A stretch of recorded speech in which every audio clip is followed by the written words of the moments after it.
Bienvenue pour cette nouvelle histoire de loup. Avant de commencer l'histoire d'aujourd'hui, laissez un commentaire et dites-moi d'où dans le monde vous nous regardez. Et si vous n'êtes pas encore abonné, faites-le maintenant. Maintenant, installez-vous confortablement, car cette histoire va faire mal avant de guérir. L'enfant était là depuis trop longtemps. Myra l'a remarqué comme on remarque une écharde. Pas d'un seul coup, mais progressivement, avec la conscience sourde que quelque chose n'allait pas. Il était pâle, âgé d'environ 5 ans, niché entre les jambes de la foule du marché, comme s'il essayait de se faire disparaître.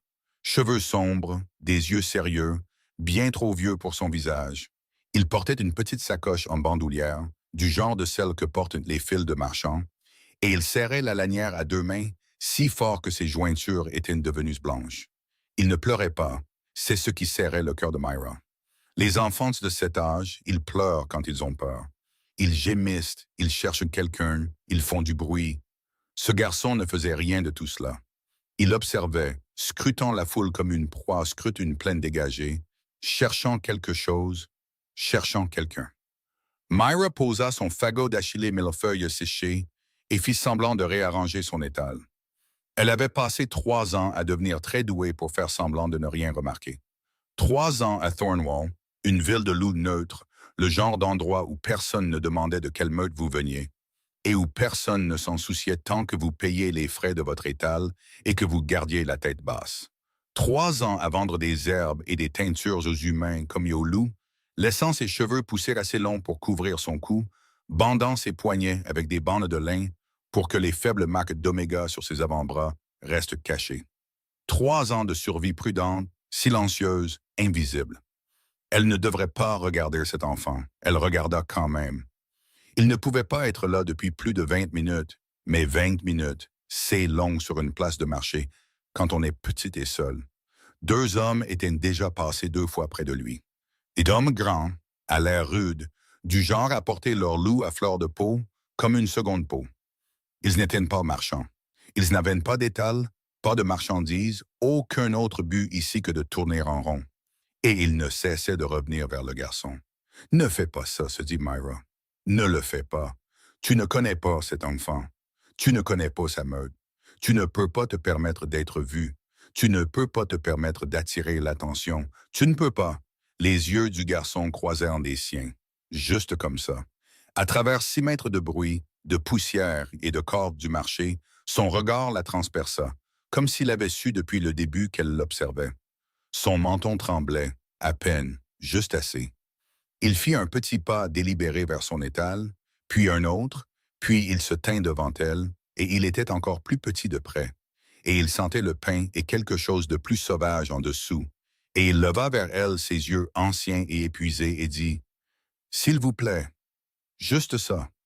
Un seul mot. » Myra s'accroupit à son niveau. « Hé, dit-elle doucement, tu es perdu? » Il secoua la tête. Puis, et elle repenserait longtemps à ce moment par la suite, il tendit la main et attrapa le bord de sa manche avec 2 doigts, le tenant comme s'il avait peur qu'elle se relève et s'en aille. « Ces hommes, murmura-t-il, ils n'arrêtent pas de me regarder. » Myra leva les yeux. Les 2 hommes avaient cessé de faire semblant de regarder les étals. Ils observaient l'enfant maintenant avec un intérêt non dissimulé, du genre qui lui fit se hérisser les poils sur la nuque. « Je les vois, dit-elle. » Il déglutit. Sa petite mâchoire travaillait dur. « Pouvez-vous être ma maman? Juste pour un petit moment, pour qu'ils arrêtent. » Quelque chose se fissura dans la poitrine de Myra. Elle ne réfléchit pas, ne raisonna pas, ne pesa pas les risques, ne fit aucune des choses prudentes et sensées qu'elle s'était entraînée à faire pendant 3 ans de clandestinité. Ses bras bougèrent tout seuls. Elle attira le garçon contre elle et se releva, se tournant pour que son corps soit entre lui et les hommes de l'autre côté de la place. Et elle tendit la main et commença à s'occuper des bouquets de lavande séchés suspendus à la barre transversale de son étal, comme si elle avait tout le temps du monde et absolument aucun souci à se faire. « Comment t'appelles-tu? » murmura-t-elle, sans baisser les yeux, l'air affairé, l'air d'une mère. « Ellie, » murmura-t-il contre ses côtes. « Ellie, » dit-elle comme si c'était ordinaire, comme si elle ne venait pas de bouleverser toute sa stratégie de survie pour un enfant qu'elle avait rencontré 30 secondes auparavant. « Eli, reste près de moi, Ellie. Ne les regarde pas. » Elle le sentit hocher la tête. Elle sentit aussi le moment exact où ses instincts d'oméga, réprimés, affamés, verrouillés depuis 3 ans, revinrent en force, comme un feu prenant sur du bois sec. Protège-le. Garde-le en sécurité. L'envie était si physique qu'elle fit trembler ses doigts tandis qu'elle réarrangeait ses bouquets. Elle le serra plus fort, son bras descendant sur ses petites épaules, et le sentit expirer comme s'il avait retenu sa respiration depuis le matin. Les 2 hommes échangèrent un regard. L'un d'eux dit quelque chose à l'autre, puis lentement, ils s'éloignèrent. Eli les regarda partir, à l'abri à ses côtés. « Ils s'en vont, lui dit-elle doucement, dit Stina. « Je sais. » Pause. « Tu sens des herbes. Je vends des herbes. » Oh, une autre pause. « Est-ce que tu as un petit garçon? » La question la frappa de manière inattendue. « Non, dit-elle, je n'en ai pas. »« Je n'ai pas de maman, offrit-il comme si c'était une information pertinente pour eux deux. Elle est partie quand j'étais un bébé. Papa n'en parle pas. » Myra baissa alors les yeux vers lui. Il la regardait, complètement calme maintenant, la peur ayant disparu de son visage comme si la place du marché avait cessé d'être dangereuse au moment où elle avait mis son bras autour de lui. Il avait des yeux extraordinaires, tachetés d'or, le genre d'yeux qui ne viennent de nulle part. « Où est ton papa? » demanda-t-elle prudemment. L'expression d'Eli changea.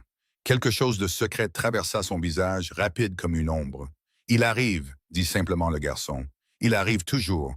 Ça lui prend juste un peu de temps. » Myra se redressa. Elle devrait le confier au gardien du marché. C'était la chose sensée à faire. Trouver son père, confirmer qu'il était en sécurité, redevenir invisible. Mais la main d'Eli avait trouvé la sienne à un moment donné au cours des dernières secondes, et ses petits doigts s'étaient enroulés autour de 2 des siens, et il regardait les bouquets de lavande avec une sorte de contentement paisible qui lui serra la gorge. Juste jusqu'à ce que son père arrive, se dit-elle. Elle ne savait pas encore que c'était la promesse la plus dangereuse qu'elle ait jamais faite. Elle ne savait pas que lorsque le père viendrait, et il viendrait, elle l'apprendrait avec la force d'un front d'orage descendant des montagnes, tout en cheveux sombres et yeux dorés, et une puissance à peine contenue.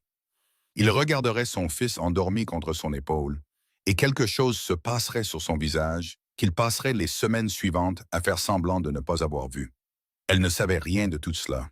Elle se tenait juste à son étal, avec un petit pois chaud pressé contre son flanc, et pensait que son bras ne s'était jamais senti aussi plein de toute sa vie prudente, silencieuse et invisible. Au-dessus de la place du marché, invisible, une silhouette se tenait sur le balcon du 2e étage de l'auberge. Il observait depuis 3 minutes. Son loup n'était pas calme. Le nom du père, Myra l'apprit plus tard, ne lui fut pas donné avec douceur.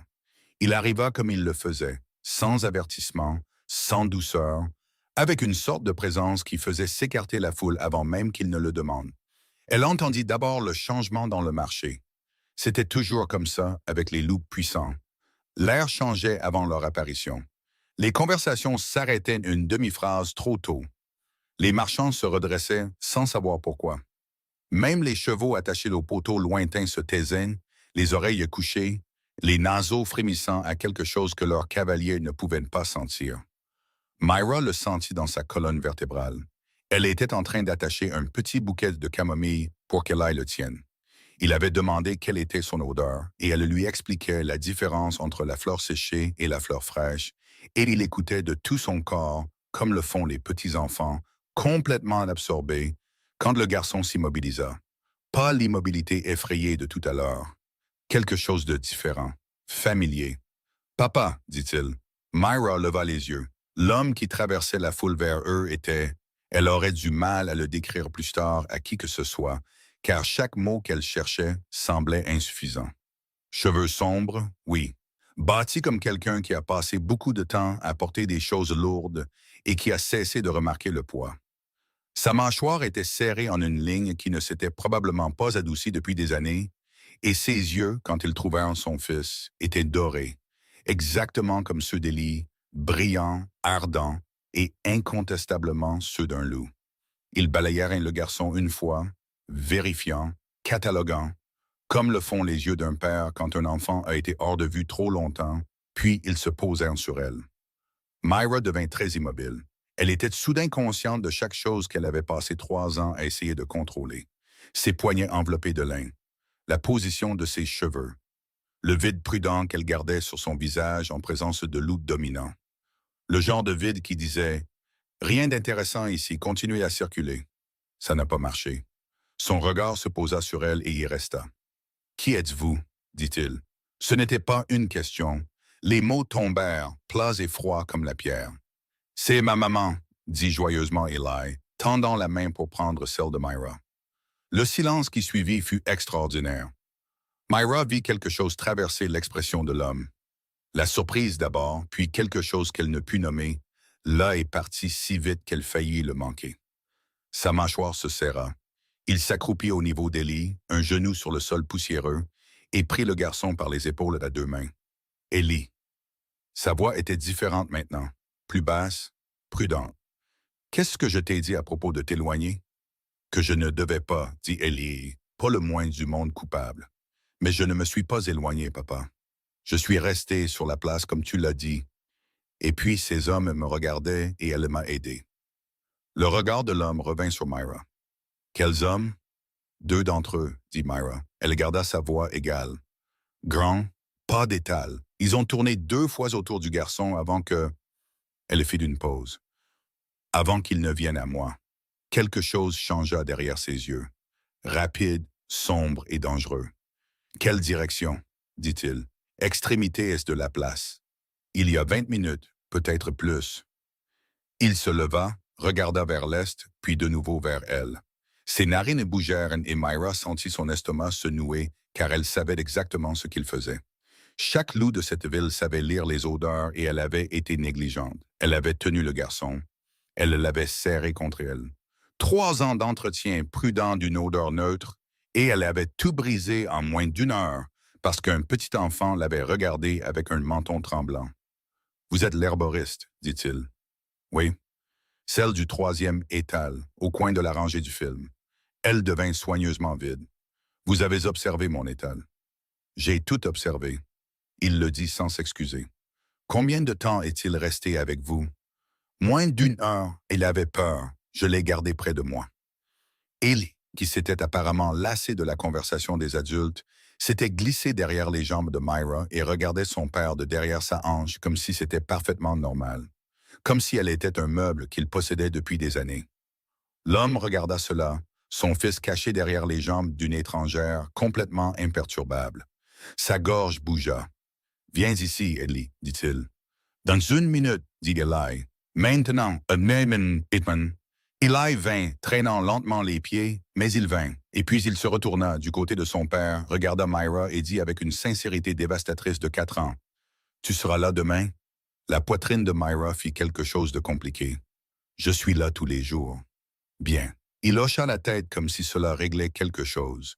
Puis il glissa sa main dans celle, beaucoup plus grande, de son père et l'homme, à son crédit, la prit sans baisser les yeux, ses yeux toujours sur Myra. « Votre nom, dit-il. Myra. » Il n'a pas donné le sien en retour. Elle l'a remarqué.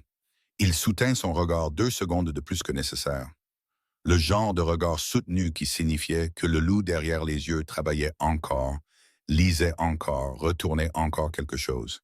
Puis il baissa les yeux sur son fils, et quelque chose sur son visage brisa sa ligne dure, juste légèrement, comme une vieille pierre se fissure après une longue pluie, à peine visible, presque pas là. « Allons-y, » dit-il à Eli, et il s'éloigna. Il est revenu au crépuscule. Myra était en train de ranger son étal, de rassembler les invendus, d'attacher les dernières fleurs séchées suspendues, quand elle entendit des bottes s'arrêter derrière elle. Elle ne se retourna pas immédiatement. Elle finit de faire son nœud. Puis elle se leva, se retourna et il se tenait à 1 mètre de distance, les bras croisés et une expression qu'elle ne pouvait pas lire. « Je n'ai pas eu votre nom, dit-elle. »« Caleb. » Juste ça, pas de titre, elle le mémorisa. « Vous avez aidé mon fils, dit-il. Je veux vous payer. » Il n'a pas été une source de problème. Il vous a tenu la main pendant 1 heure et vous a appelé sa mère en public. Quelque chose de sec passa dans sa voix, presque comme s'il pouvait avoir le sens de l'humour dans une autre vie. Il a été une source de problème. Myra faillit sourire.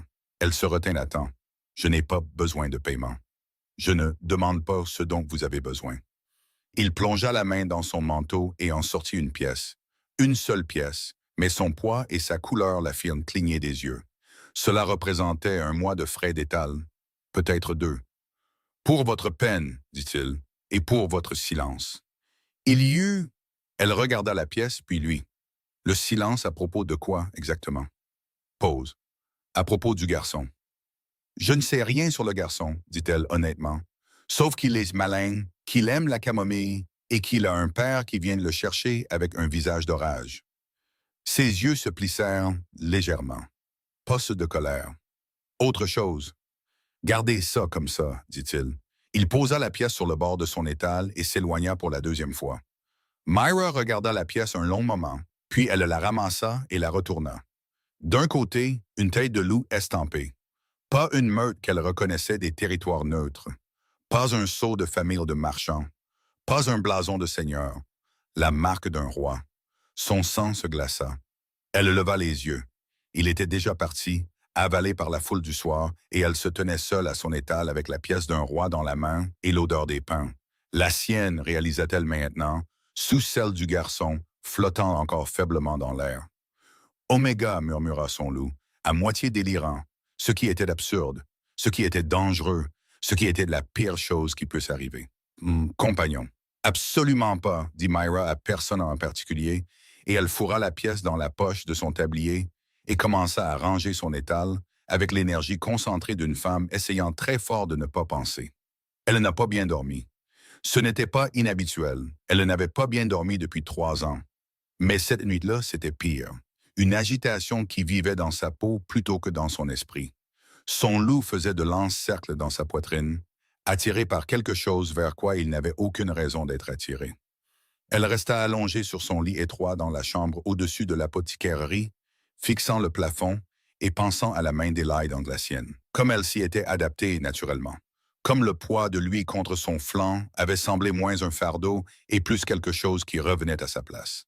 Ce qui était ridicule car elle n'avait jamais rencontré cet enfant avant aujourd'hui.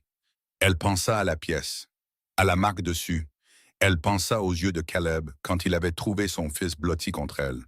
La chose qui avait traversé son visage avant qu'il ne le verrouille. Elle appuya le talon de sa main sur son sternum et poussa. « Arrête !» dit-elle à son loup. Son loup n'était pas impressionné.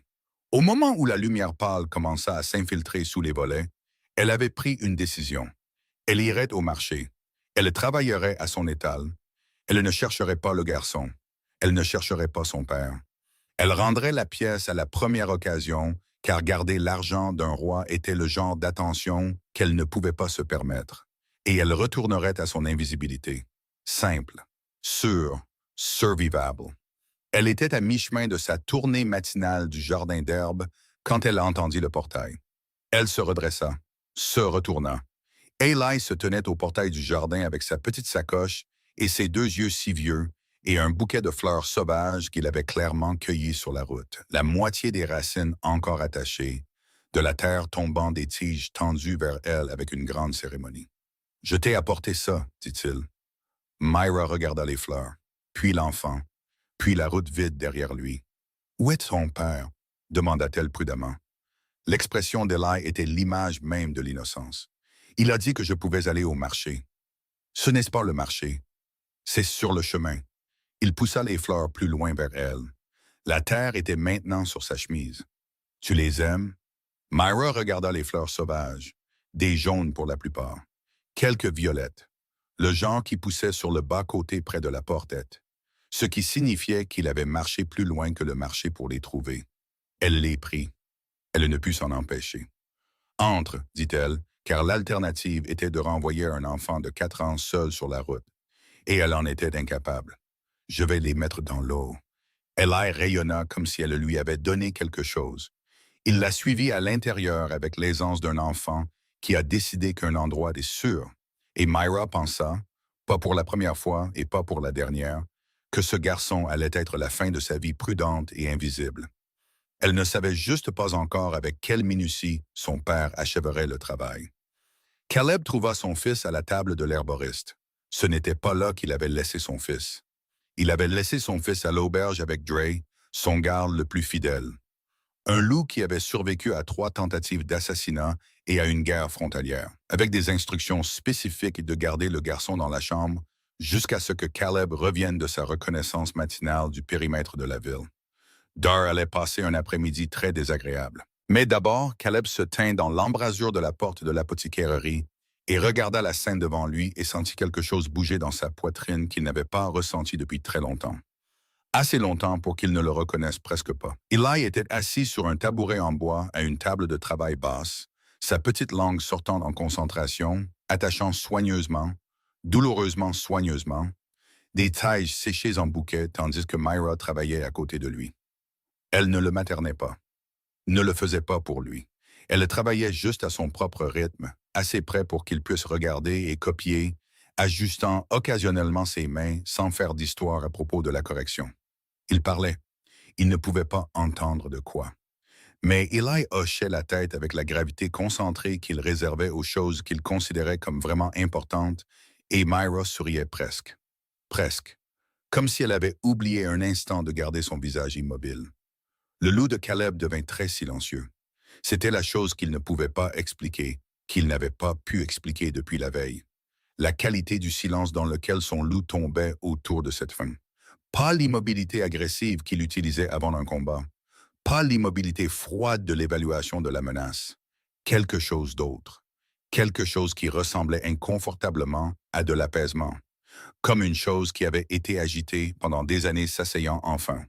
Il ne s'y fiait pas. Il entra. Eli leva les yeux le premier. Les enfants et les loups, ils sentent un alpha dominant entrer dans une pièce avant de l'entendre. Et son visage fit ce qu'il faisait toujours quand il voyait son père. La chose compliquée.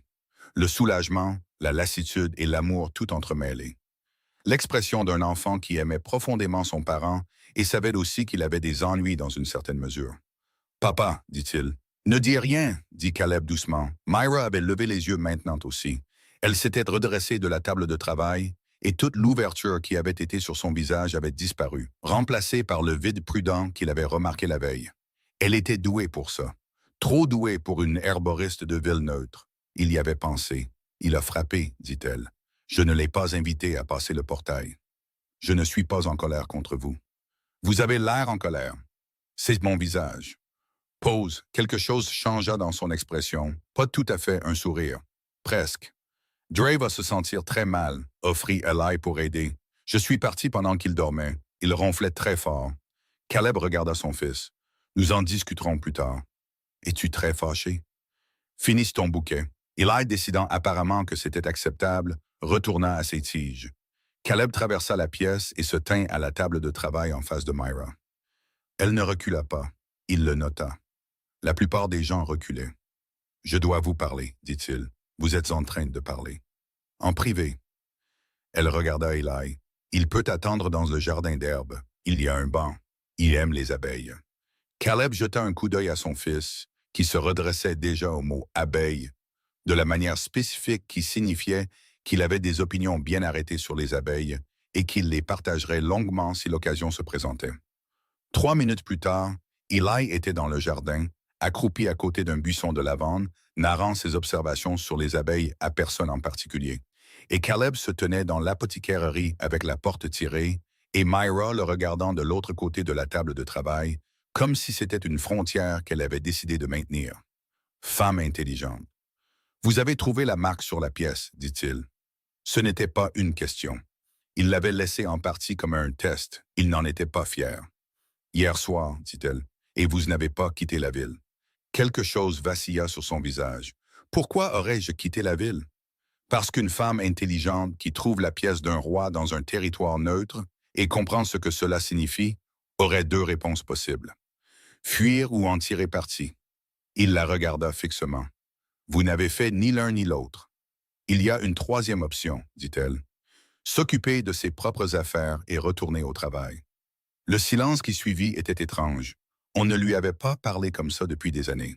Platement, sans mise en scène, sans cette atmosphère particulière de déférence prudente que tout le monde dans son orbite avait perfectionnée. Elle l'a dit comme on le dirait à un égal, et elle ne semblait pas réaliser qu'elle avait fait quelque chose d'inhabituel. Personne ne sait qu'Eli est en vie, dit Caleb. Il le dit simplement parce qu'il n'y avait pas de version douce. Son existence, sa survie, dépendent entièrement du fait que cela reste vrai. Les gens qui le veulent mort ne sont pas négligents. Il fit une pause. Hier, sur ce marché, 2 d'entre eux étaient à 6 mètres de mon fils. Le visage de Myra s'était immobilisé d'une manière différente maintenant. Pas vide, sérieux. Les hommes qui le regardaient, dit-elle, des éclaireurs. De la meute de Bren. Ils chassent les rumeurs depuis 2 ans. Il la regarda absorber cela. Ils ont vu une femme avec un enfant qui n'était pas le sien. Ils sont partis. Mais ils reviendront, et quand ils reviendront, ils poseront des questions. Sur moi? Sur vous, confirma-t-il. Sur la raison pour laquelle une herboriste Oméga dans une ville neutre tenait un enfant qui sent... Il s'arrêta. Elle devint très immobile. Qui sent quoi? Dit-elle doucement. Il n'aurait pas dû le dire. Il classa cela comme une erreur et passa à autre chose. Je dois savoir si vous en avez parlé à quelqu'un, dit-il. À qui l'aurais-je dit? Je ne connais même pas votre nom au-delà de Caleb. Je ne connais pas sa meute. Je ne sais pas. Elle s'arrêta. Puis plus prudemment, je sais me taire. Je le fais depuis 3 ans. Pourquoi? Parce que les villes neutres ont une sécurité particulière et j'aimerais la conserver. Ce n'est pas une réponse. C'est la seule que je vous donnerai. Ils se regardèrent de l'autre côté de la table de travail. Dehors, Eli dit quelque chose d'enthousiaste à une abeille. Caleb prit une décision. Il la prit comme il prenait la plupart de ses décisions. Rapidement et avec la conscience inconfortable que cela pourrait lui coûter quelque chose. « Je dois rester à Thornwall, dit-il. 3 jours de plus, peut-être 4. Il y a une affaire que je ne peux pas régler rapidement et je ne peux pas faire traverser les routes de montagne à Eli tant que je ne suis pas certain que les éclaireurs de Bren ont quitté le Coleste. » Il fit une pause. L'auberge est trop exposée. 2 étrangers, dont un enfant, étaient déjà visibles. Myra le regarda un long moment. « Non, dit-elle, je n'ai pas encore demandé. Vous alliez demander si vous pouviez rester ici. » Il l'allait. Il ne dit rien. « C'est une apothicairerie d'une seule pièce au-dessus d'un jardin d'herbes, dit-elle. Il y a un seul lit. Il y a un lit de camp que j'utilise pour les patients malades. Il y a une table de travail. Vous n'êtes pas... » Elle s'arrêta. Reprit. « Vous êtes un roi. Vous avez des gardes. Utilisez-les. » Mes gardes attirent l'attention. Un homme, une femme, un enfant. Il laissa cela en suspens. Nous aurions l'air d'une famille de passage. Banal. Le mot « famille » fit quelque chose à l'air entre eux. « Je n'imposerai pas ma présence dans votre espace, dit-il. Dre dormira dehors. Ce serait pour 3 jours, et puis vous partez. Et puis je pars. » Elle se détourna de lui et commença à déplacer des choses sur la table de travail qui n'avaient pas besoin d'être déplacées. Il la regarda faire et comprit ce que c'était. Une femme qui réfléchissait intensément et avait besoin de ses mains occupées pendant qu'elle le faisait. « Ellie dort toute la nuit ?» demanda-t-elle finalement. « La plupart du temps. »« Fait-il des cauchemars ?» Pause. « Parfois. »« Qu'est-ce qui aide ?» Il ne s'attendait pas à cette question. « Chanter, dit-il après un moment. Sa mère le faisait. » Il s'arrêta. Myra ne leva pas les yeux de la table de travail. « Je connais quelques chansons, dit-elle doucement. Quelque chose se passa dans sa poitrine. Il le réprima. « 3 jours, dit-elle. Eli prend le lit de camp. Vous, le sol. »« D'accord. Et vous ne touchez à rien dans cette boutique sans demander. Mon stock est organisé d'une manière spécifique et je saurai s'il a été dérangé. »« Compris. » Et elle se tourna enfin pour le regarder et qu'il y avait quelque chose derrière ses yeux qu'elle s'efforçait de garder stable. « Vous me dites la vérité. Sur ce qui s'en vient. Si ces éclaireurs reviennent, s'il y a un danger, je dois savoir. Je ne vais pas être tenu dans l'ignorance dans ma propre maison. » Caleb soutint son regard. « D'accord, dit-il. C'était la promesse la plus facile qu'il ait faite depuis des années, ce qui aurait dû l'avertir. » La réaction de Dre à l'arrangement fut un unique sourcil levé, ce qui, de la part de Dre, était essentiellement un monologue dramatique. C'était un homme large et silencieux avec une cicatrice qui courait de son oreille gauche à sa mâchoire et une façon d'occuper l'espace qui rendait les pièces plus petites. Il servait Caleb depuis qu'ils avaient tous les deux 17 ans. Il l'avait suivi à travers l'effondrement, à travers l'exil, à travers la reconstruction lente et brutale de tout ce qu'ils avaient perdu. Il connaissait le visage de Caleb mieux que Caleb lui-même.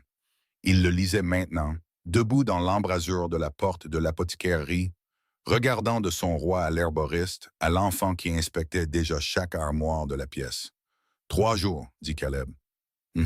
Dit Dre. C'est pratique. Mhm. Arrête. Je n'ai rien dit. Tu n'as pas besoin de le faire. Caleb baissa la voix. Poste-toi face à l'est. Je veux savoir si les éclaireurs de Bryn font demi-tour. Et s'ils le font, alors nous partirons de nuit. Il fit une pause.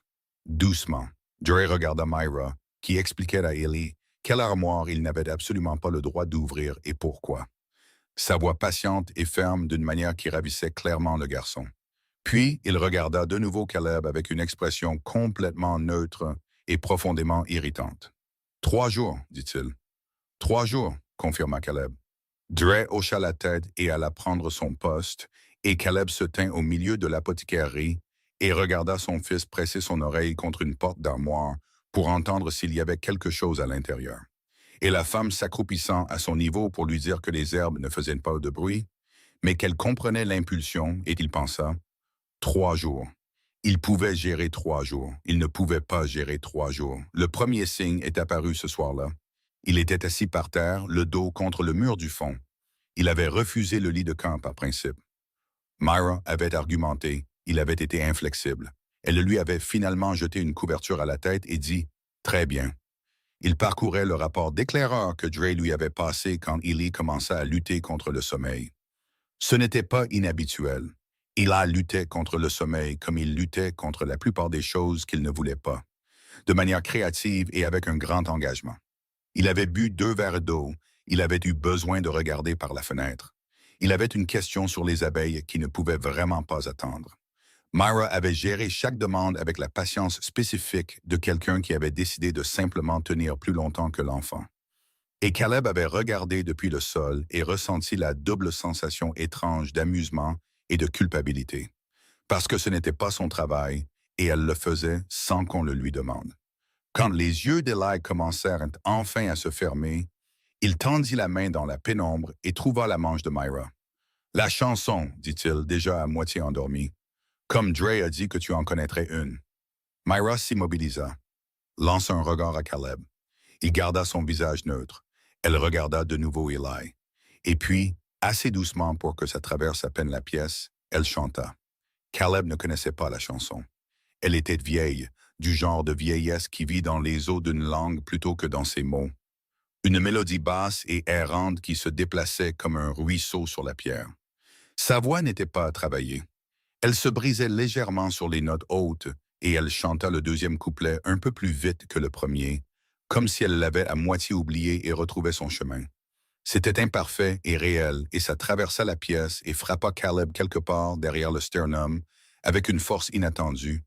Il dut baisser les yeux sur ses papiers. Eli dormait avant le troisième couplet. Le silence s'installa. Myra resta assise un moment, la main près de l'épaule d'Eli, sans tout à fait le toucher. Puis elle se leva prudemment, se retourna et trouva Caleb qui la regardait. Il la regarda droit dans les yeux. Aucun d'eux ne dit rien. La bougie entre eux faisait bouger des ombres sur les murs. La distance entre eux était la largeur de la pièce et d'une manière ou d'une autre insuffisante. « Il dort, dit-elle finalement. « J'ai entendu, dit-il. Elle hocha la tête, se dirigea vers son propre lit, s'arrêta, le dos tourné vers lui. « Votre femme, dit-elle prudemment, était-elle une bonne mère? » Une longue pause. La question avait des angles, mais elle l'avait posée doucement et quitte. « Elle l'aurait été, dit-il. » Myra resta silencieuse un moment. « Je suis désolé. » Il ne dit rien. Il n'y avait rien à dire qui ne coûterait plus que ce qu'il était prêt à dépenser ce soir. Elle s'allongea. Il retourna à ses papiers. Mais longtemps après que la bougie se soit consumée, il resta assis dans le noir et écouta son fils respirer dans l'espace d'une étrangère qui, d'une manière ou d'une autre, impossiblement, semblait plus sûr que n'importe où ils avaient été bêtés depuis 2 ans. Il n'examina pas cela. Il était très doué pour ne pas examiner les choses. Les éclaireurs sont revenus le 2e jour. Myra le sut avant que Dre ne frappe. Elle était à l'avant du jardin en train de couper du romarin quand la sensation la traversa. Ce picotement spécifique à l'arrière de son cou auquel elle avait appris à faire absolument confiance en 3 ans. Elle se redressa, posa ses cisailles, se tint très immobile et laissa ses sens s'ouvrir comme elle les gardait normalement fermés. Deux loups, côté est de la route, faisant semblant d'être perdus. Elle ramassa son panier et entra avec les pas prudents et non pressés d'une femme qui n'avait rien remarqué. Drew était déjà à la porte arrière quand elle entra. Deux, dit-elle doucement. Il la regarda, puis, avec l'économie particulière d'un homme qui révisait ses opinions silencieusement et sans histoire, il hocha la tête. Restez à l'intérieur, je vais. Où est-ce Caleb? Au marché. Il prend des provisions. Pause. Il sera de retour. Et Alaï, ils regardèrent tous les deux l'enfant assis sur la table de travail, triant des pétales séchés en tas par couleur avec un immense sérieux. Myra posa son panier, travers la pièce jusqu'à la table de travail et s'appuya contre elle à côté d'Ellie. Proximité décontractée. Elle tira une poignée de tiges vers elle et commença à enlever les feuilles. « Ellie, dit-elle. J'ai besoin que tu fasses quelque chose pour moi et j'ai besoin que tu le fasses sans demander pourquoi. Tu peux? » Il leva les yeux vers elle, ses vieux yeux. Il comprenait, réalisa-t-elle, pas les détails mais la forme de la chose. Il avait déjà vécu ça. Il savait ce que ça faisait quand les adultes autour de lui devenaient prudemment immobiles. « Oui, dit-il simplement. Va dans la pièce du fond, assieds-toi sous la table de séchage.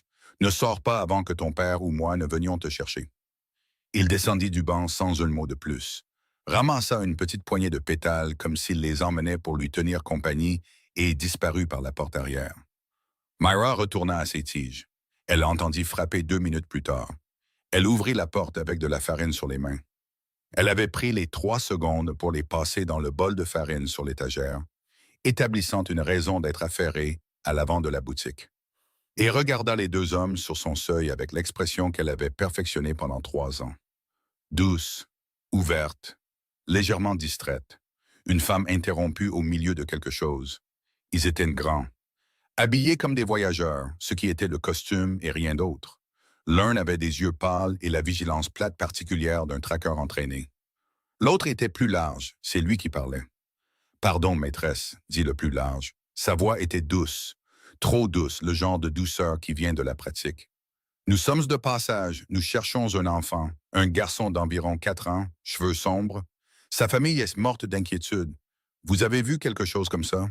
Il y a beaucoup de garçons aux cheveux sombres dans cette ville. » dit Myra agréablement. Celui-ci aurait été seul, peut-être en train de demander de l'aide à des étrangers. Il observa son visage. Quelqu'un a dit avoir vu une femme au marché hier correspondant à votre description avec un garçon de cet âge. Myra laissa une expression de reconnaissance traverser son visage, puis une expression de soulagement. « Oh oui, hier. Un petit garçon, oui, il s'était perdu en cherchant son père. » Elle rit légèrement. « Il m'a fait une peur bleue en le trouvant tout seul, mais son père est arrivé à peine une demi-heure plus tard. Un grand homme avec une barbe rousse. Ils sont partis vers le nord, je crois, vers l'auberge Milner. » Les yeux du traqueur n'avaient pas quitté son visage. « Barbe rousse, » répéta le plus large. « Énorme, » confirma Myra. « Vous ne pouviez pas la manquer. » Pause. Elle garda son expression serviable et légèrement amusée et complètement à l'aise, ce qui était remarquable étant donné que chaque nerf de son corps hurlait. « Et depuis ?» demanda le plus large. « Vous n'avez pas vu le garçon? »« J'ai été ici toute la matinée, » dit-elle en désignant vaguement ses mains couvertes de farine. « Journée chargée. La famille est-elle du coin? Je pourrais garder un œil. »« Pas besoin, » dit le traqueur. Premier mot qu'il prononçait, plat et calme, ses yeux pâles passèrent par-dessus son épaule dans la boutique. Myra déplaça son poids, pas beaucoup, juste assez pour remplir davantage l'embrasure de la porte, sourit. « J'espère que vous le trouverez, » dit-elle chaleureusement. « Bon voyage. » Elle ferma la porte, resta le dos contre elle, laissa échapper une respiration si lente et contrôlée qu'elle fit à peine un son car elle savait, elle était absolument certaine que le traqueur était toujours de l'autre côté, à l'écoute. Elle compta jusqu'à 15, puis elle prit son bol de farine et commença à faire de la vraie pâte à pâtisserie sur le comptoir avant, fredonnant quelque chose de son mélodie domestique, complètement banale. Elle entendit leurs bottes s'éloigner du seuil au compte de 32. Caleb revint 11 minutes plus tard. Il entra par l'arrière, ce qui signifiait que Dre l'avait déjà trouvé et lui avait dit. Il entra vite et silencieusement et ses yeux balayèrent la pièce une fois. Elle, la farine, La table de travail vide et quelque chose sur son visage était très étroitement contrôlé. « Ellie, dit-il, pièce du fond, il va bien. » Il y alla. Elle l'entendit parler au garçon, bas et calme, entendit la voix d'Eli en retour, légère et imperturbable. Il revint seul. « Dre a dit qu'ils ont frappé, dit-il. Je les ai envoyés vers le nord à la recherche d'un homme à la barbe rousse. » Il la regarda. « Vous avez géré ça. »« J'ai géré ça. Seul. Dre était à l'arrière. Je n'avais pas besoin. » Elle s'arrêta parce qu'il avait traversé la pièce le temps qu'elle forme la phrase, et il était plus proche maintenant qu'il ne l'avait été depuis le premier jour. Assez proche pour qu'elle puisse le sentir. Pin et fer et quelque chose de chaud en dessous que son loup reconnut avec une alerte dont elle n'avait absolument pas besoin en ce moment. Il regardait son visage. Pas ses yeux exactement, son visage. Comme s'il vérifiait les dommages. Comme s'il avait besoin de confirmer de ses propres yeux que l'histoire prudente qu'elle venait de lui raconter était vraie, qu'elle n'était pas blessée, qu'elle se tenait là, entière. Ils iront vers le nord, dit-elle pour avoir quelque chose à dire. Perdront au moins une demi-journée. Et quand ils ne trouveront pas d'homme à la barbe rousse,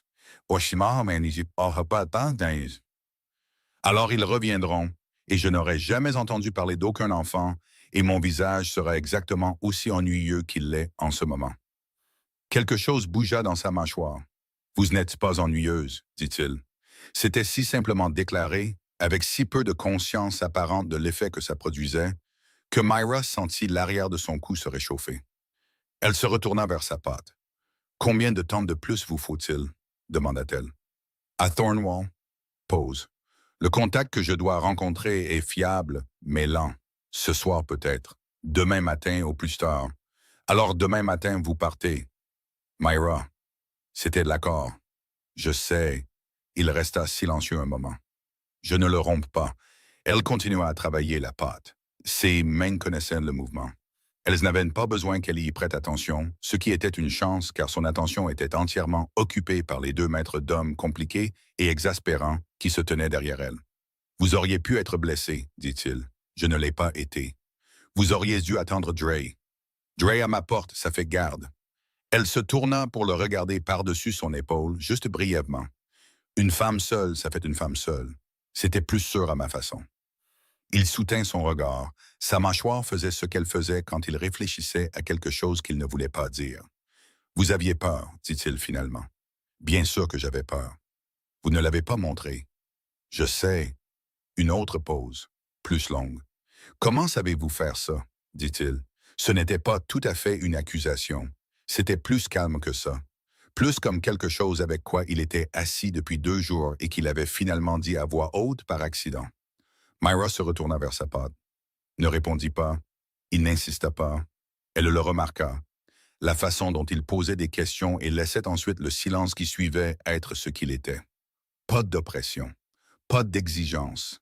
Ce n'était pas ce qu'elle attendait d'un homme qui avait passé des années à construire un royaume sur le fer et l'immobilité. C'était, si elle était honnête avec elle-même, ce qu'elle essayait très fort de ne pas être, l'une des choses les plus désarmantes chez lui.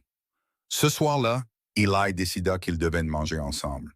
Il l'annonça avec l'autorité de quelqu'un qui considère que la logistique des repas relève de sa juridiction et sortit de sa petite sacoche un petit pain légèrement écrasé qu'il avait apparemment gardé pour une occasion importante. Il le posa au milieu de la table, lissa le tissu autour avec ses 2 mains et regarda les 2 adultes avec attente. Caleb regarda le petit pain, puis Myra. Myra alla chercher la soupe. Ce fut un repas silencieux. Eli domina la conversation avec un compte-rendu détaillé de tout ce qu'il avait observé sur les abeilles au cours des 48 dernières heures, s'arrêtant occasionnellement pour manger avec l'efficacité de quelqu'un qui comprenait que la nourriture avait un but, mais ne voulait pas s'arrêter de parler pour autant. Myra posa des questions. Caleb regarda son fils expliquer la structure organisationnelle d'une ruche avec l'attention concentrée qu'il réservait normalement au conseil de guerre, et sentit quelque chose se détendre entre ses côtes qu'il ne pouvait pas entièrement expliquer. Il regarda Myra. Il ne semblait pas pouvoir s'arrêter. La façon dont elle inclinait la tête quand Eli disait quelque chose d'inattendu, la façon dont elle tenait sa cuillère, la façon dont ses yeux devenaient parfois distants au milieu d'une phrase, comme si elle traduisait entre deux versions d'elle-même, celle au visage vide et prudent et celle qu'elle était avant d'avoir appris à être prudente. Il ne cessait d'entrevoir cette deuxième femme, celle qui lui avait presque souri de l'autre côté de l'étal du marché, celle qui avait chanté pour endormir son fils sans qu'on le lui demande. Après le dîner, Eli s'endormit à table, vraiment, complètement, le visage presque dans son bol, comme le font les enfants quand ils ont eu une journée trop remplie. Caleb le porta jusqu'au lit de camp. Quand il revint, Myra lavait les bols au bassin et la pièce était silencieuse et la bougie brûlait bas et l'espace entre eux semblait différent de ce qu'il avait été les fois précédentes. Plus petit d'une manière ou d'une autre, plus chaud. Il devrait retourner dans son coin. Ses papiers étaient là. Ses responsabilités étaient là. Il prit un chiffon et commença à sécher les bols qu'elle mettait de côté. Elle lui jeta un coup d'œil, ne dit rien. Ils travaillèrent en silence pendant 1 minute. « Vous aviez des gens, dit-il finalement, prudemment, avant Thornwall. » Ses mains ralentirent. « Oui. » Pause. « Aviez. » « Oui. » Il ne demanda pas ce qui s'était passé. Il avait appris, après des années à porter ses propres choses indicibles, que certaines pertes s'annoncent dans la posture et le silence et n'ont pas besoin d'être nommées pour être comprises. « Je suis désolé, dit-il. Elle lui tendit le dernier bol. « Vous n'arrêtez pas de me dire ça. » Je n'arrêtais pas de le penser. Elle se tourna pour le regarder, de face, sans garde pour un instant, assez longtemps pour qu'il voie quelque chose traverser son visage. Quelque chose qui n'était pas le vide, pas tout à fait de la confiance, mais qui tendait vers elle. Comme on tend la main vers quelque chose sur une étagère haute, sans être sûr de l'atteindre. Puis elle recula, distance pratique, distance intelligente. « Reposez-vous, dit-elle. Si votre contact se manifeste ce soir, vous voudrez avoir les idées claires. Il devrait être d'accord. Il devrait aller dans son coin. » Myra. Elle s'arrêta. Il n'était pas sûr de ce qu'il avait l'intention de dire. La réponse honnête était que quelque chose s'était accumulé en lui depuis 2 jours et n'avait pas encore de forme nette. Pas de mots, pas de certitude, juste une pression derrière le sternum qui ne cessait de trouver des excuses pour être près d'elle. Ce qui était inopportun et malvenu et entièrement le mauvais instinct à suivre en ce moment. « Merci, dit-il, pour aujourd'hui, pour... » Il fit un petit geste vers la pièce du fond où Ellie dormait. « Pour tout ça. » Elle le regarda un moment. « Il est facile à aimer, dit-elle doucement.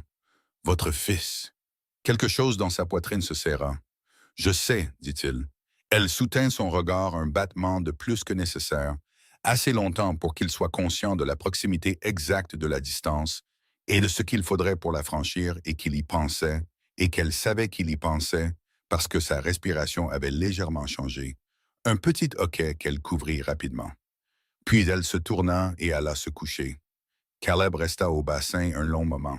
Puis il alla dans son coin, s'allongea, fixa le plafond et pensa que 3 jours étaient un temps extraordinairement court et aussi terriblement long. Drew frappa avant l'aube. Le contact s'était manifesté. Le col était dégagé. Ils pouvaient partir en milieu de matinée. Caleb s'assit dans le noir, regarda son fils dormir, regarda la forme de Myra dans son lit de l'autre côté de la pièce, respirant encore lentement et régulièrement. Il devrait réveiller Eli, faire ses bagages discrètement, laisser une pièce sur la table, plus qu'assez, plus que juste, et partir. C'était de l'arrangement.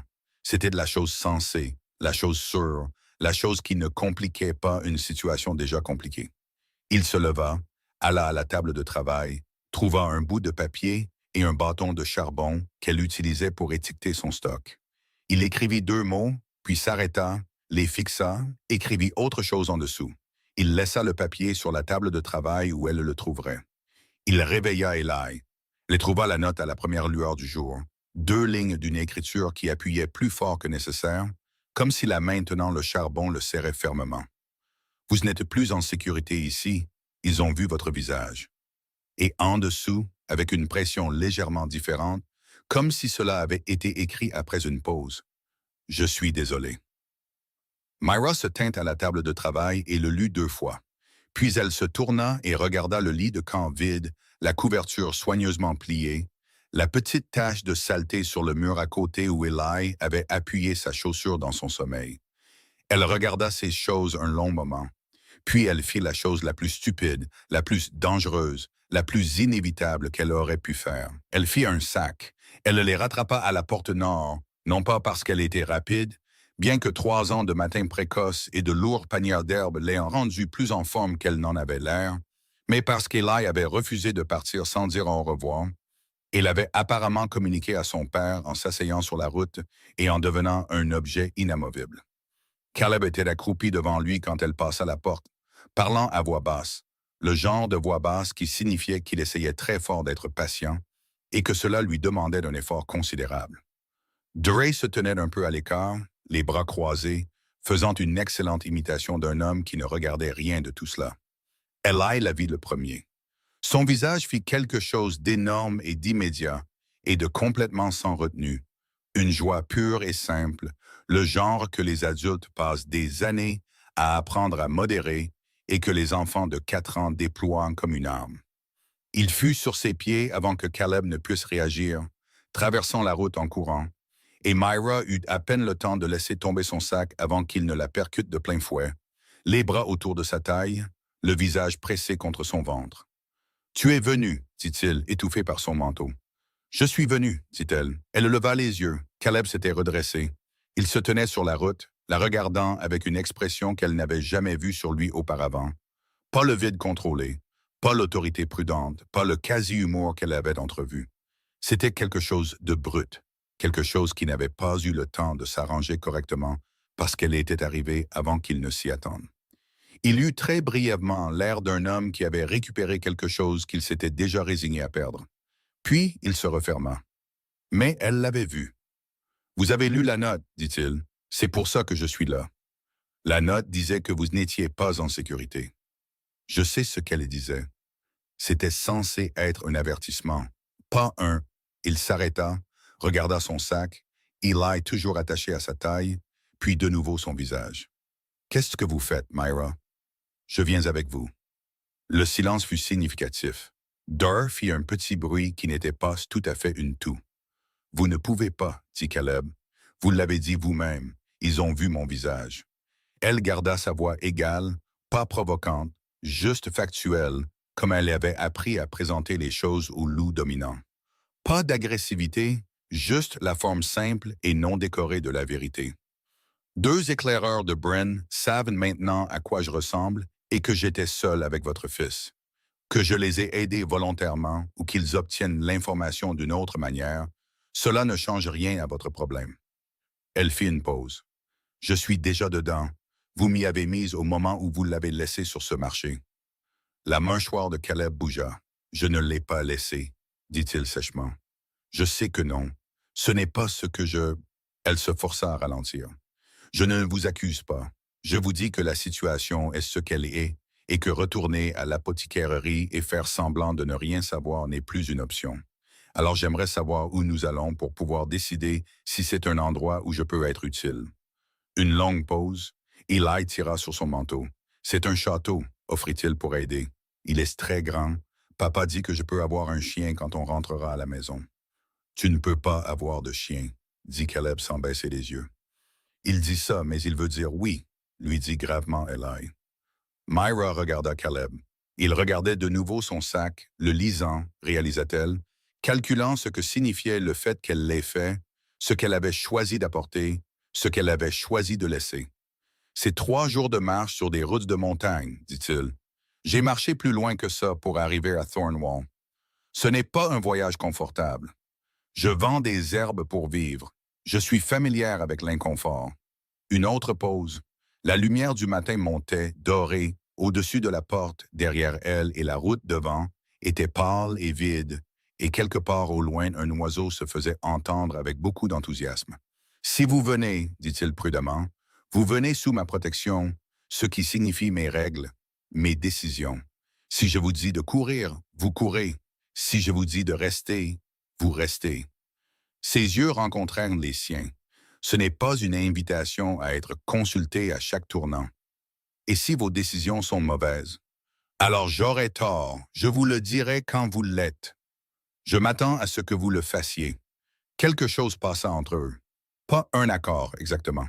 Plutôt 2 personnes reconnaissant que la négociation était réelle, qu'aucun d'eux ne jouait de la comédie et que cette qualité particulière de franchise était assez inhabituelle pour être notée.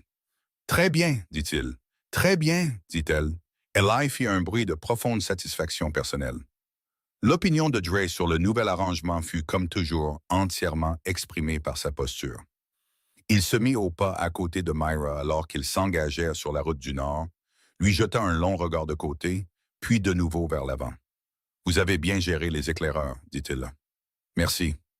J'aurais fait la même chose, sauf que je n'aurais pas pensé à la barbe rousse. Pause. Il n'est pas doué pour les détails sous pression. » Myra lui jeta un coup d'œil. Il semble extrêmement doué pour les détails sous pression. Les détails stratégiques. Les grandes. Dur y réfléchit. Les petits détails humains. Ce que quelqu'un porte, une barbe, dans quelle direction regarder. Ceux-là, il les manque. Il fit une autre pause. Il a remarqué que vous n'aviez pas pris de petit déjeuner avant de faire votre sac, par contre. Elle le regarda. Comment le saurait-il? Il a vérifié votre pain. Elle faillit s'arrêter de marcher. Il y a des biscuits dans la poche gauche de mon manteau, dit Dra d'un ton neutre. Il les y a mis ce matin. Myra ouvrit la bouche, la referma. Elle pensa à la note, l'écriture soignée. Je suis désolé.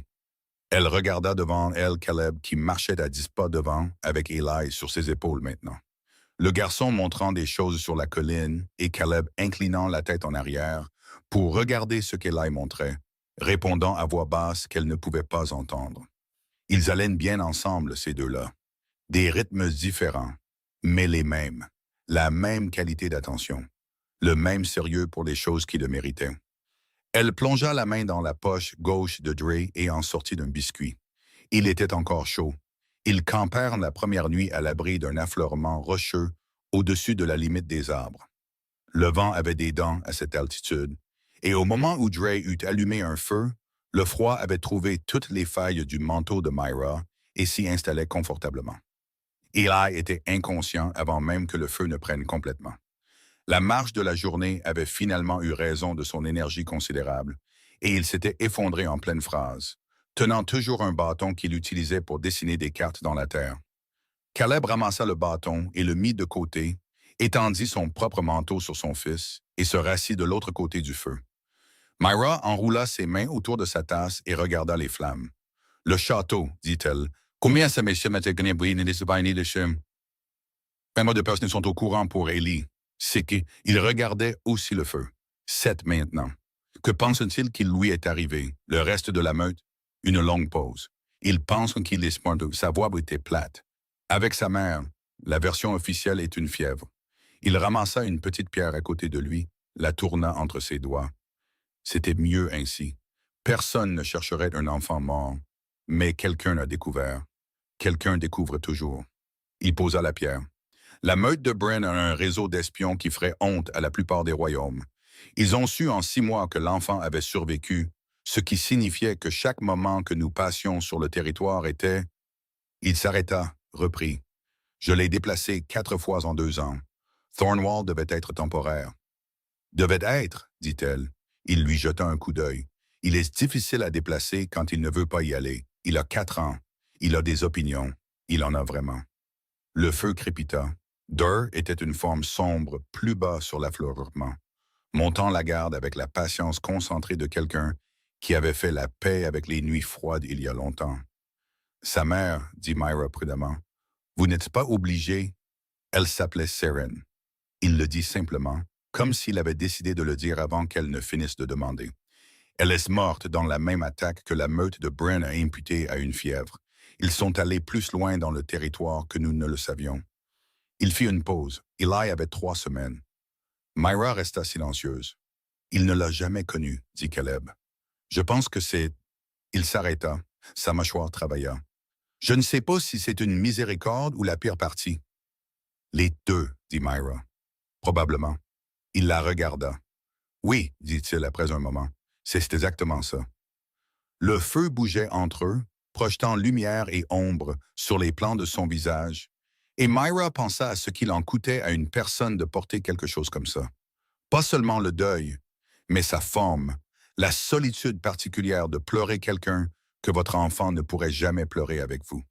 Elle avait porté ses propres pertes à Thornwall. Elle connaissait ce poids spécifique. Elle ne dit rien de tout cela. Elle resta juste assise avec ça, comme on s'assoit avec quelqu'un dans une pièce où quelque chose de triste a été dit et où il est inutile de faire semblant. Après un moment, Caleb dit, sans la regarder, en regardant le feu, « Qu'est-il arrivé à votre meurtre? » Pas une question, mais ouvert, comme une porte laissée entr'ouverte.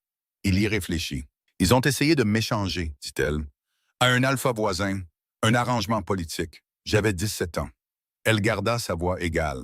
« J'ai fui avant que l'arrangement ne soit finalisé, ce qui a fait de moi, au sens technique, un contrat non honoré. » Elle fit une pause, ce qui signifiait que je ne pouvais pas retourner en arrière et que je ne pouvais m'approcher d'aucun territoire de meute et que les villes neutres étaient les seuls endroits qui ne demandaient pas de provenance.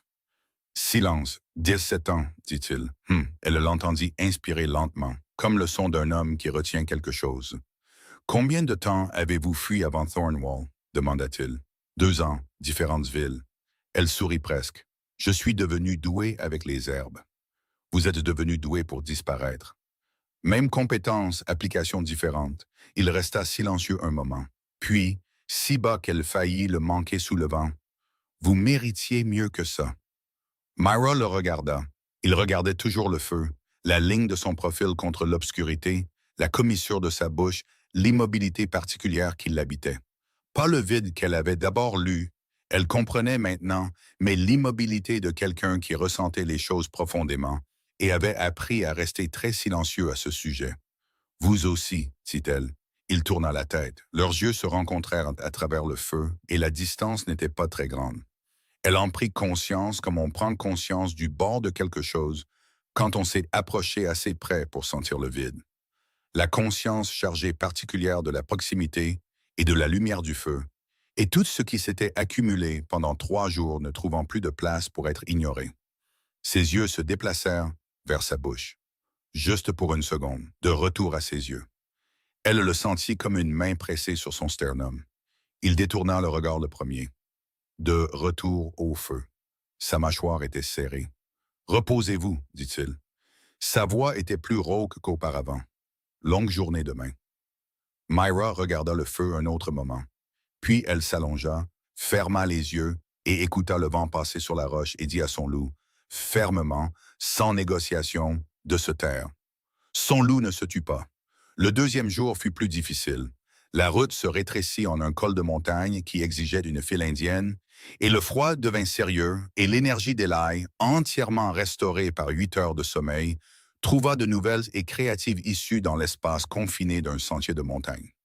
Il collectionna des pierres. Il les nomma. Il en donna une à chaque personne du groupe. Il donna à Myra la meilleure, qui avait la forme d'un chien endormi.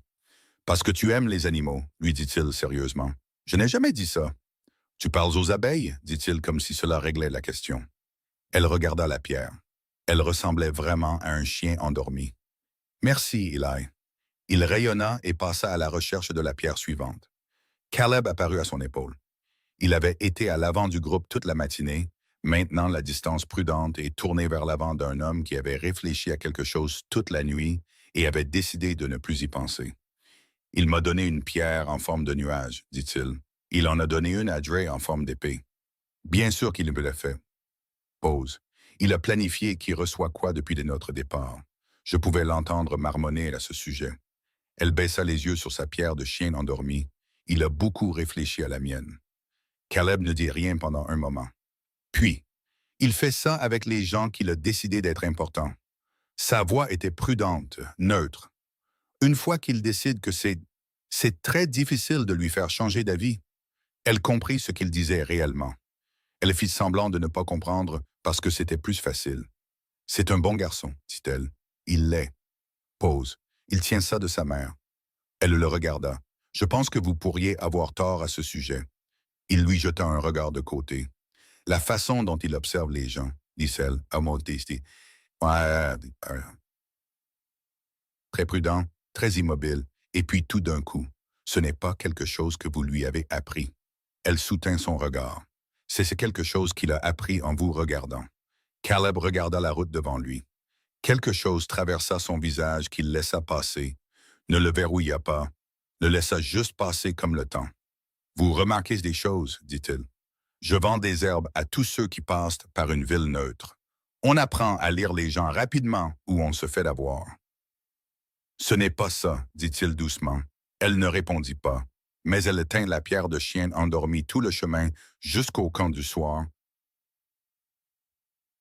ce qu'elle décida de ne pas examiner. Ils atteignirent la frontière du territoire alors que la lumière du troisième jour devenait dorée et longue sur les montagnes. Elle n'était pas marquée comme les frontières humaines. Pas de poteau, pas de drapeau. Mais elle la sentit. La qualité de l'air changea. Les arbres semblaient différents, plus vieux, le genre de vieillesse qui vient d'être sous la protection d'une meute forte pendant des générations. Et les loups qui émergèrent de la lisière de la forêt pour les rencontrer n'étaient pas des éclaireurs ou des étrangers. C'étaient des loups de la maison. Elle pouvait sentir la différence. Ils regardèrent Caleb avec le soulagement spécifique de gens qui attendaient. Ils regardèrent Alan avec chaleur. Ils regardèrent Myra avec une évaluation soigneusement neutre, qu'elle reconnut comme l'équivalent de la meute de « Qui est-ce et que signifie-t-elle » Caleb posa sa main dans le creux de son dos alors qu'il passait. Pas pour la tenir, pas pour la diriger, juste présent. Une main qui disait « Elle est avec moi » dans un langage qui n'avait pas besoin de mots. Et ça atterrit sur sa colonne vertébrale comme quelque chose d'électrique. Et elle pensa à la nuit du feu et à la façon dont il avait détourné le regard le premier. Et elle pensa à la note qu'il lui avait laissée. « Je suis désolé. » Et elle pensa qu'elle était dans de beaux draps. Une femme apparut à la porte, grande, aux cheveux gris, aux yeux vifs. Elle regarda d'abord Eli, le soulagement non dissimulé et sincère, puis Dre, puis Caleb, puis Myra. Ses narines bougèrent presque imperceptiblement. Son expression changea. Elle regarda Caleb avec quelque chose qui était soit de l'amusement, soit de l'alarme, et peut-être les deux. « Ren, dit Caleb, elle aura besoin d'une chambre. » Bien sûr qu'elle en aura besoin, dit Ren. Et il y avait quelque chose de sous-entendu là-dedans que Myra nota pour plus tard. « Venez alors, vous tous, il y a à manger. » Eli attrapa la main de Myra. Elle le laissa faire. Elle traversa les portes de la forteresse d'un roi en tenant la main d'un petit garçon, tandis que le roi lui-même marchait assez près à côté d'elle pour qu'elle puisse sentir la chaleur qui émanait de lui. Et elle pensa pour la première fois en 3 ans qu'être visible n'était peut-être pas la chose la plus dangereuse au monde. Elle n'était pas encore sûre d'avoir raison. Mais elle serra plus fort la main d'Élie et traversa les portes. Et les loups s'écartèrent autour d'eux. Et quelque part, au-dessus de la cour, une seule cloche sonna. « À la maison, disait-elle, même si ce n'était pas la sienne, la forteresse ne ressemblait en rien à ce qu'elle avait imaginé. Elle avait imaginé le froid. Elle avait imaginé le marché de Thornwall à plus grande échelle, de la pierre, des transactions et la performance soignée du pouvoir. Elle avait imaginé quelque chose qui correspondait à l'homme, tout en arrêt de vivre et en distance contrôlée. Ce qu'elle trouva à la place était compliqué. La grande salle avait des chaises dépareillées autour d'une table trop grande pour la pièce. Le genre de table qui avait été agrandie au fil des ans. Différents bois, différentes hauteurs, rassemblés jusqu'à ce qu'ils s'ajustent. Quelqu'un avait suspendu des herbes séchées aux poutres de la cuisine. Pas proprement, pas de manière décorative, mais de manière pratique. Comme on le fait quand on en a besoin à portée de main. 2 chiens de race indéterminée dormaient en tas près de l'âtre. Un jeune loup était par terre dans un coin de la salle, réparant tranquillement une botte avec la patience concentrée de quelqu'un qui l'avait fait de nombreuses fois. C'était habité. Imparfait. Eli lâcha sa main dès qu'ils franchirent le seuil et alla immédiatement vers les chiens, les saluant avec l'urgence de quelqu'un qui retrouve de vieux amis après une longue absence. Les chiens reçurent cela sans bouger, leur queue réussissant un seul coup collectif de reconnaissance. Ren se matérialisa à l'épaule de Myra. « Votre chambre est dans l'aile est, dit-elle.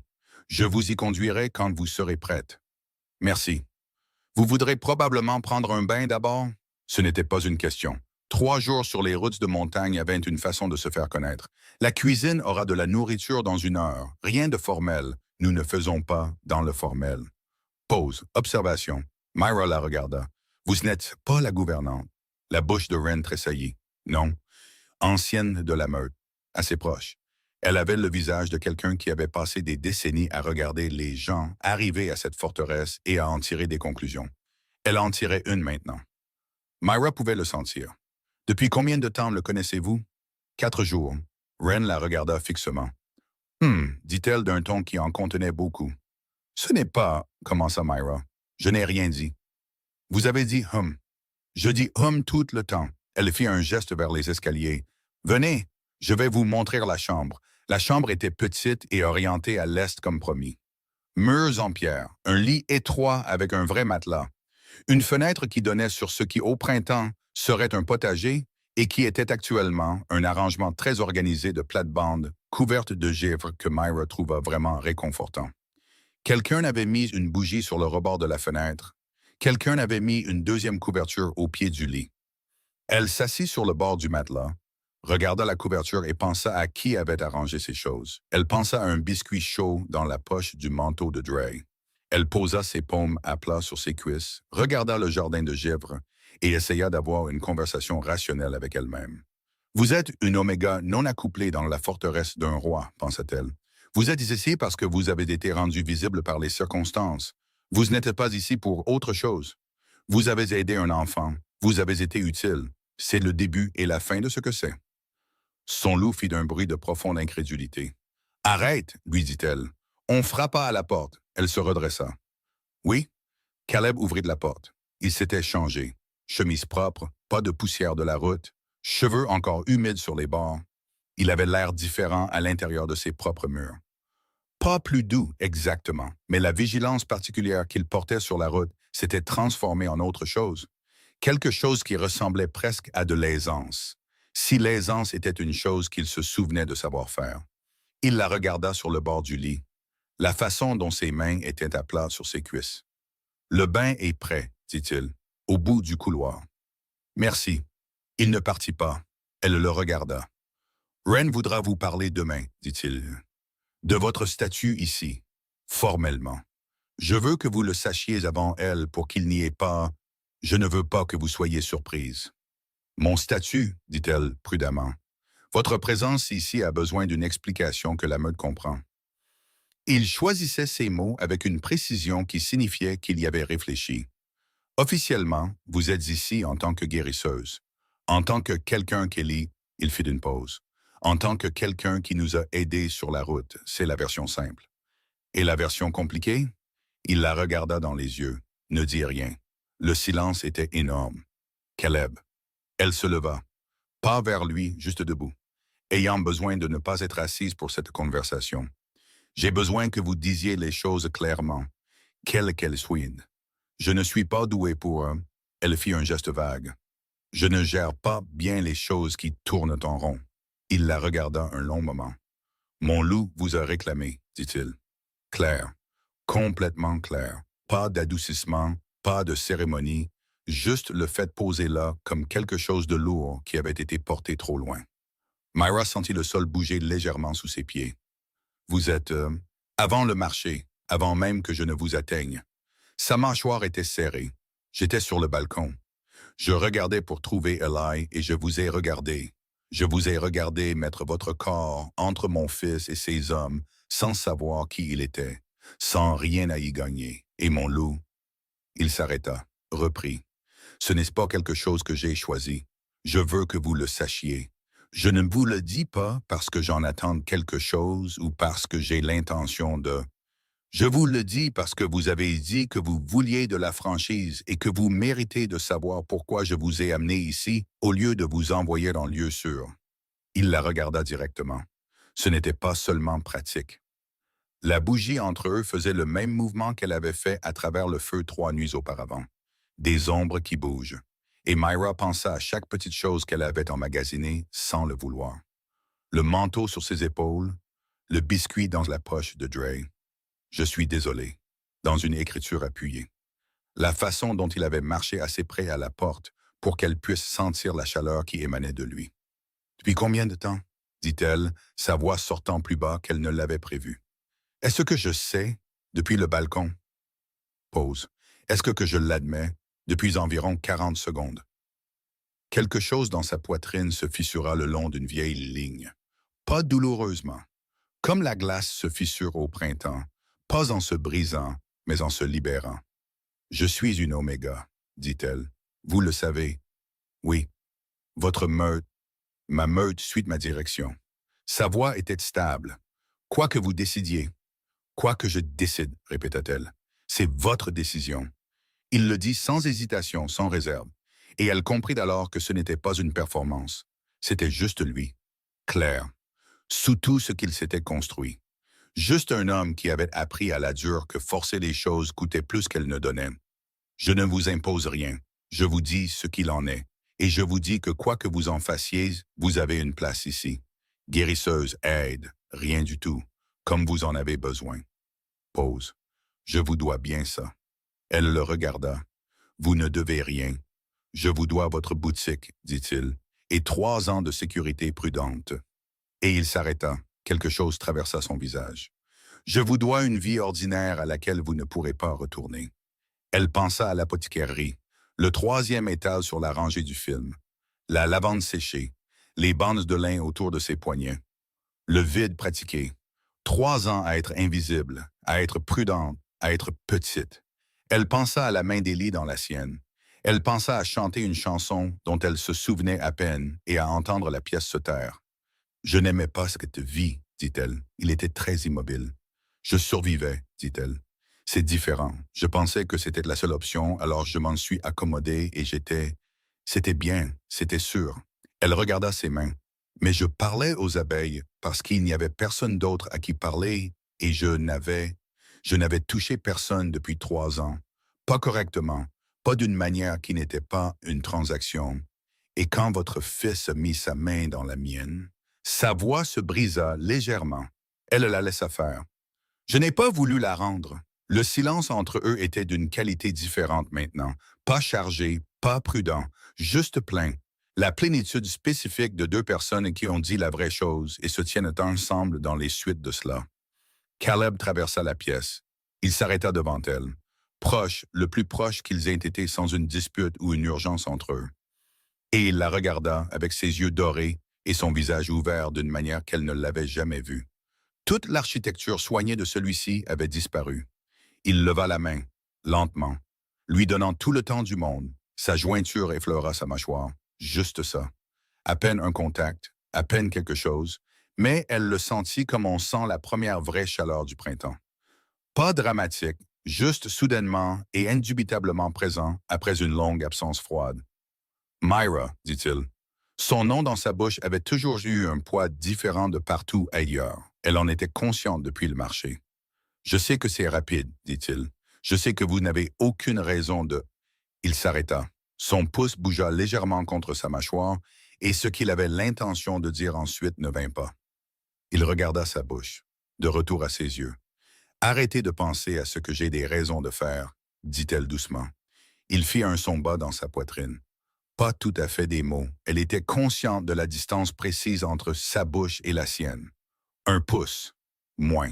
Elle était consciente de sa main contre son visage et de la façon dont son loup était devenu entièrement immobile. Ne la combattant pas, ne faisant pas les 100 pas, attendant juste avec la patience de quelque chose qui sait depuis des jours comment cela se termine et a simplement attendu que les humains rattrapent leur retard. Je suis toujours en colère à propos de la note, dit-elle.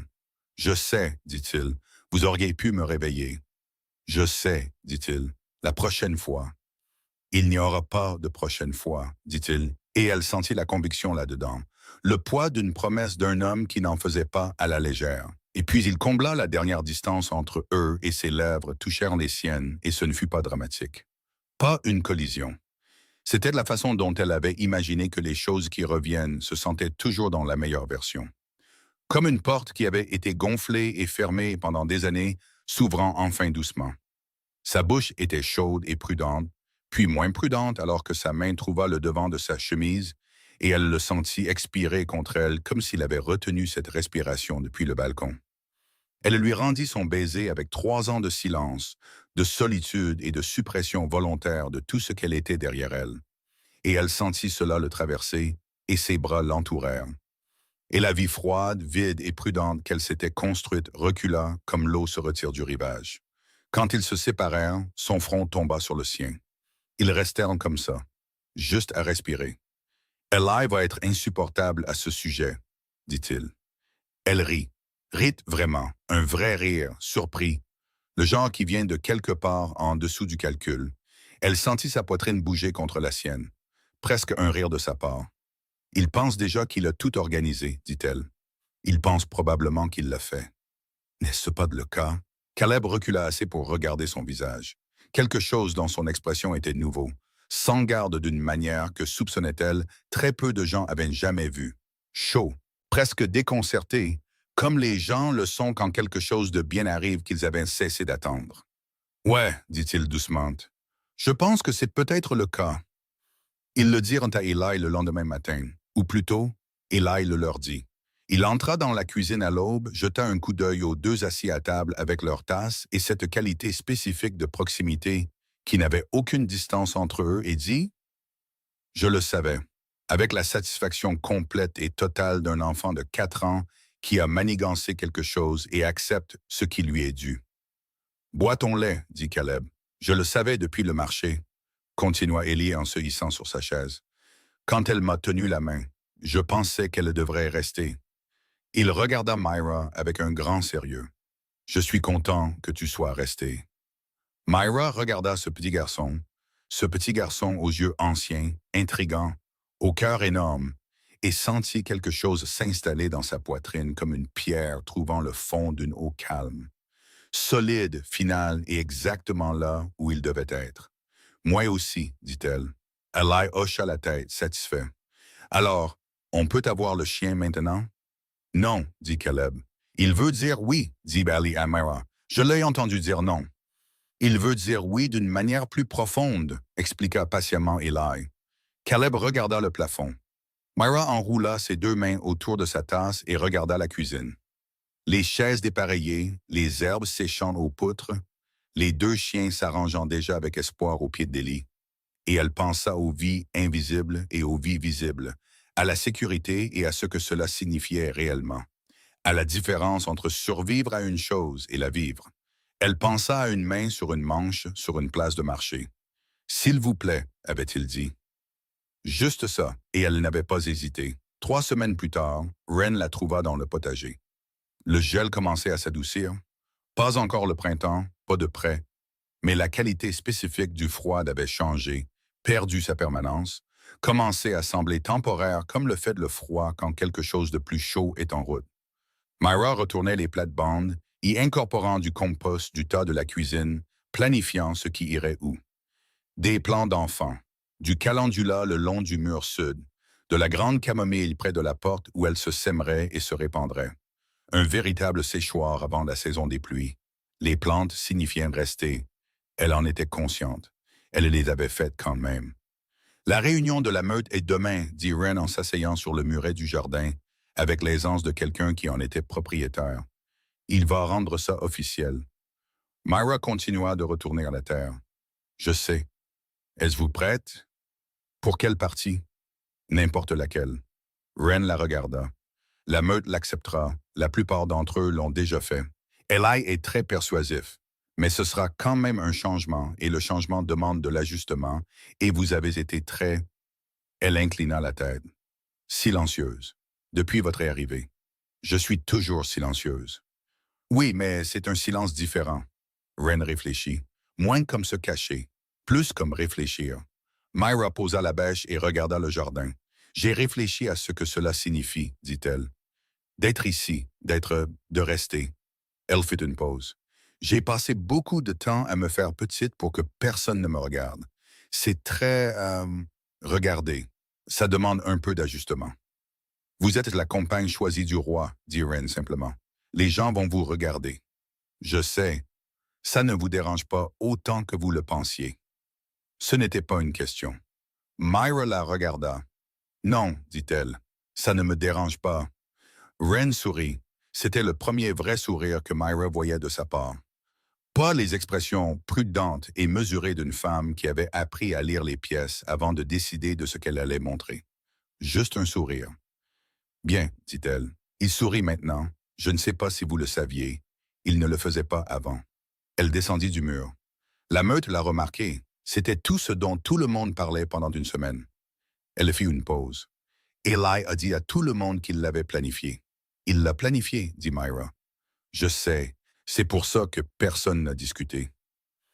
Elle retourna vers la salle et Myra se tint dans le potager froid et pensa au sourire et à ce que cela signifiait que l'on pouvait être quelqu'un qui s'arrête et puis recommence, que ce n'était pas nécessairement perdu juste parce qu'on l'avait enfermé, que parfois tout ce qu'il fallait, c'était la bonne personne ou le bon petit garçon tendant la main et prenant votre manche.